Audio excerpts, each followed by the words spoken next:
Good evening प्यारे दोस्त, मैं रविकांत कुमार। चलिए आज शुरू करते हैं। वार्षिक जो बजट है आपको पेश हुए उससे कुछ प्रमुख क्वेश्चंस जो आने वाले एग्जाम में हैं शुरू करते हैं हम लोग।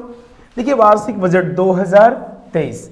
बजट शब्द का अर्थ चमड़े का थैला होता है दोस्त, चमड़े का थैला। बजट शब्द कौन सी भाषा है? तो फ्रेंच भाषा। कौन सी भाषा है? फ्रेंच भाषा। सबसे पहले बजट 1860 ईस्वी में आया। ठीक है, ये अंग्रेज जेम्स विल्सन, अंग्रेज जो है जेम्स विल्सन सबसे पहले स्वतंत्र भारत यानी कि आजादी में 1947। सन्मुख शेट्टी, कौन है? सन्मुख शेट्टी। गणतंत्र भारत में पहली बार 1950 जॉन मथाई, गणतंत्र भारत में जॉन मथाई। इन तीनों को बहुत ही अच्छे तरीका से ध्यान रखना है। गणतंत्र भारत में 1950 जॉन मथाई, स्वतंत्र भारत में 1947 सन्मुख शेट्टी, और सबसे पहले 1860 अंग्रेज के जमाने में जेम्स विल्सन। ठीक है दोस्त, सबसे ज्यादा बार बजट पेश करने वाला व्यक्ति कौन है? तो आप याद रखिएगा मोरारजी देसाई। ये कितनी बार?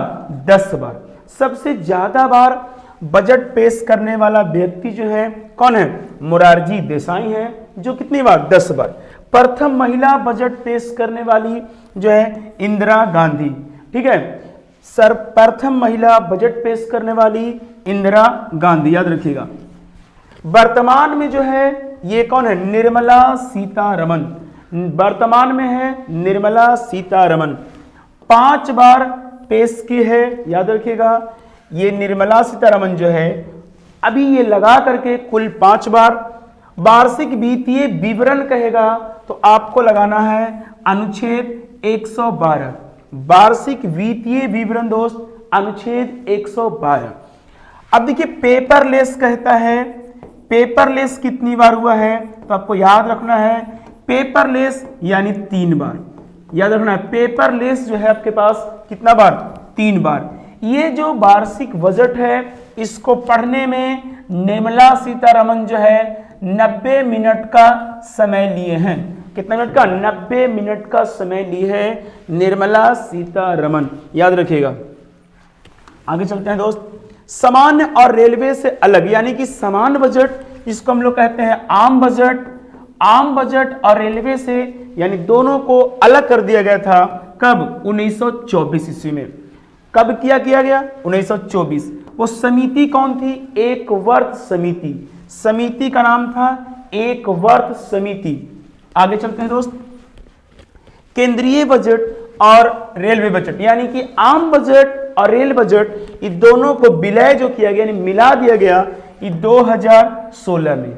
मिलाया कब गया है? 2016। सबसे अधिक बार बजट तो हमने पढ़ लिया, मोरारजी देसाई 10 बार।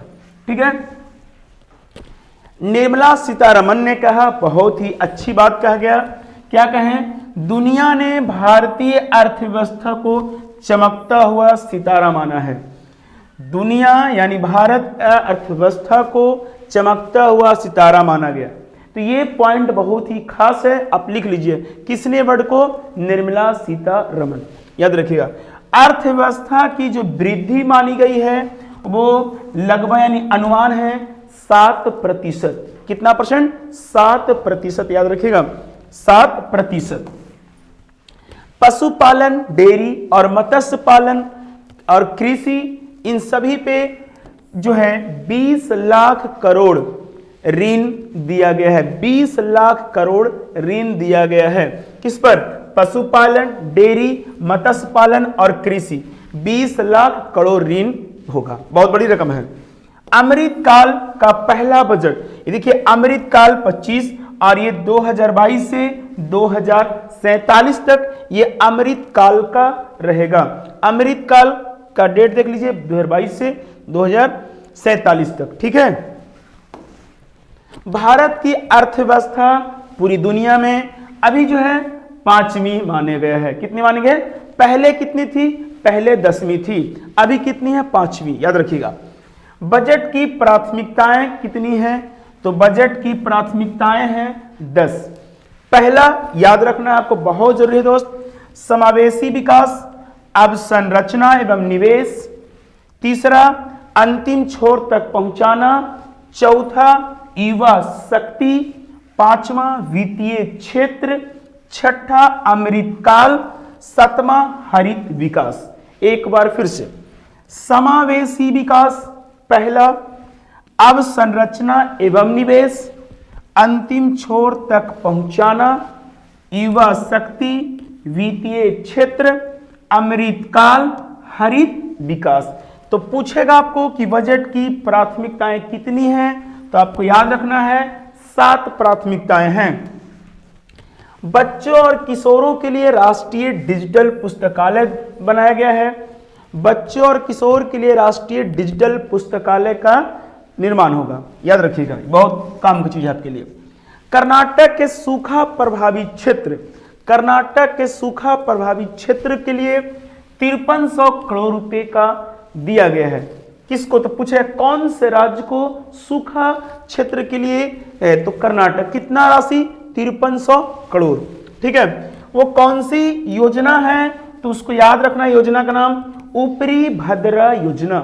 ऊपरी भद्रा योजना के तहत 5300 करोड़ रुपया कर्नाटक को मिलेगा।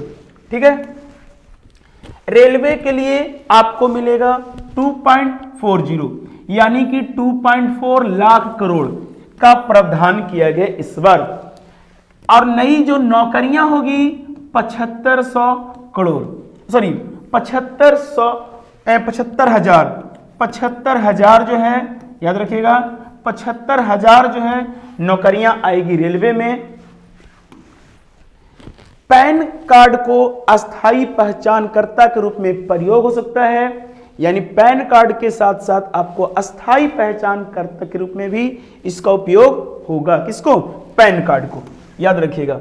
हरित हाइड्रोजन मिशन के तहत, हरित हाइड्रोजन मिशन के तहत देखिए 19,700 करोड़ का निवेश किया गया है। 19,700 करोड़ किसके तहत? हरित हाइड्रोजन मिशन के तहत। ये थे आपके प्रमुख क्वेश्चंस।